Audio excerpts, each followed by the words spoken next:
ઉપરની વધેલી રોટલી લઈ લીધી છે. એને હું હવે ટ્રાયેંગલ શેપમાં કટ કરી લઉં છું.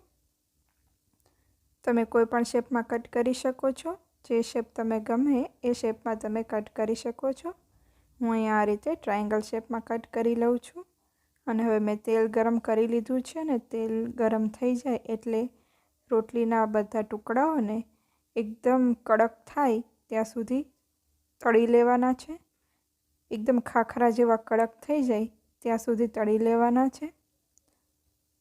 વારાફરતી હું બધી રોટલીને આ રીતે તેલમાં તળી લઉં છું.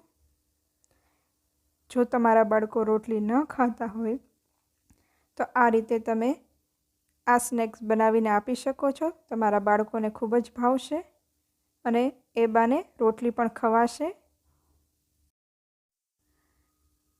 રોટલી તળાઈ ગઈ છે. તમે જોઈ શકો છો એકદમ ક્રિસ્પી થઈ ગઈ છે. હવે આમાં હું સ્વાદ પ્રમાણે પેરી પેરી મસાલો એડ કરું છું અને બરાબર મિક્સ કરી લઉં છું. તમે આ રીતે ઉછાળીને પણ બરાબર મિક્સ કરી શકો છો.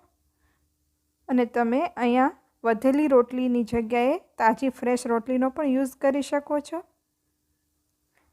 હવે મસાલો મિક્સ થઈ ગયો છે એટલે હવે હું પ્લેટમાં બધી રોટલીને ગોઠવી લઉં છું. મેં અહીંયા પેરી પેરી મસાલો યુઝ કર્યો છે. તમે એની જગ્યાએ ચાટ મસાલાનો પણ યુઝ કરી શકો છો.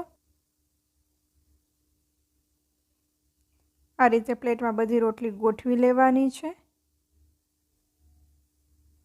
હવે આને વધારે ટેસ્ટી બનાવવા માટે આમાં હું મેયોનીઝ એડ કરું છું.